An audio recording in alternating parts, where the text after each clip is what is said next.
السلام علیکم ناظرین اکرام، ہسٹری چینل ود شاہد پر خوش آمدید۔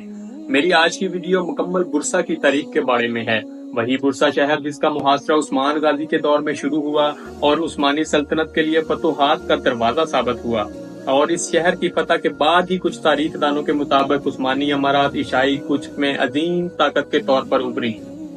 اور ناظرین اکرام، اس ویڈیو میں جانیں گے کہ محاصرہ کون سے سال میں شروع ہوا، یہ محاصرہ کب تک جاری رہا، برسا کتنا پرانا شہر ہے، برسا کی وجہ سے عثمانیوں کو کیا فائدے حاصل ہوئے، برسا کے تیکفور نے شکست سے پہلے کیا شرط رکھی، اور کس کمانڈر کو برسا شہر کی چابی دینے کے لیے راضی ہوا، اور برسا کو اصل میں کس نے فتح کیا، عثمان غازی نے یا پھر اورحان غازی نے۔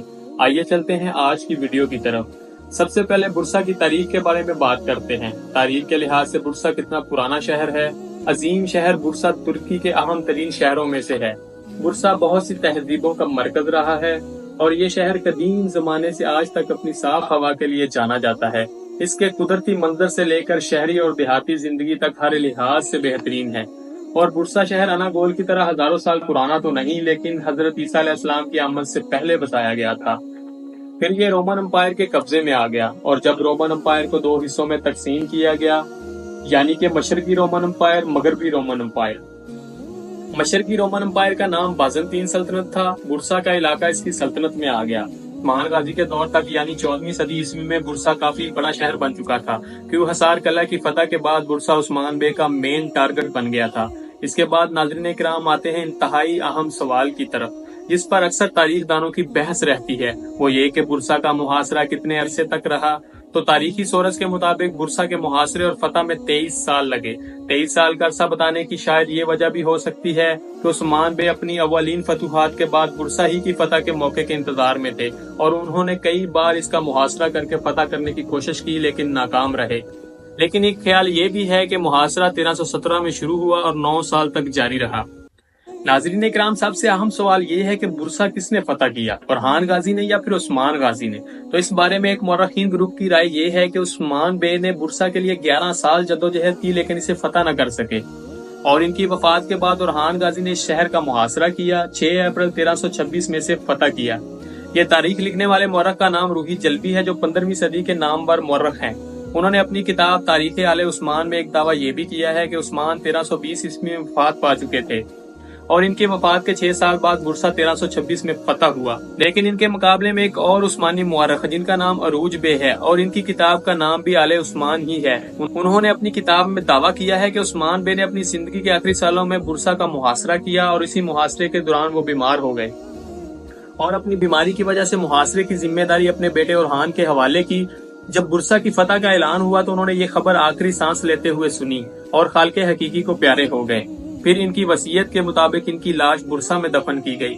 اور ناظرین اکرام، زیادہ تر مورخین اسی بات کو درست مانتے ہیں، کیونکہ اگر برسا کی فتح سے پہلے عثمان غازی کی وفات ہو گئی ہوتی تو یہ بات ناممکن لگتی ہے، اور اس بات کا کوئی تاریخی ثبوت بھی نہیں کہ پہلے عثمان غازی کو کہیں اور دفن کیا گیا ہو پھر ان کی لاش کو برسا میں لا کر دفنایا گیا ہو۔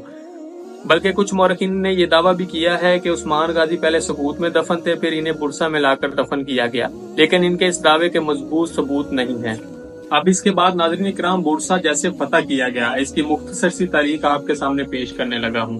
تو ناظرین، عثمان بے جن کے بارے میں پہلے بتا چکا ہوں، کیوں حصار قلعے کی فتح کے بعد برسا عثمان بے کا مین ٹارگٹ بن گیا تھا۔ 1303 عیسوی میں ہونے والی دمبوس کی جنگ کے بعد عثمان غازی نے برسا شہر کے مشرق اور مغرب میں 2 قلعے تعمیر کرائے تھے، جن کے ذریعے اس شہر پہ نظر رکھی جا سکے۔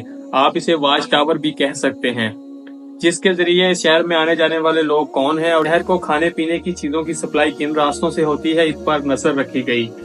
ان میں سے ایک قلعہ عثمان غازی نے اپنے بھتیجے آگ تیمور کے حوالے کیا، اور دوسرے قلعے کی ذمہ داری ان کے جنگی کمانڈر چاوش کے حصے میں آئی۔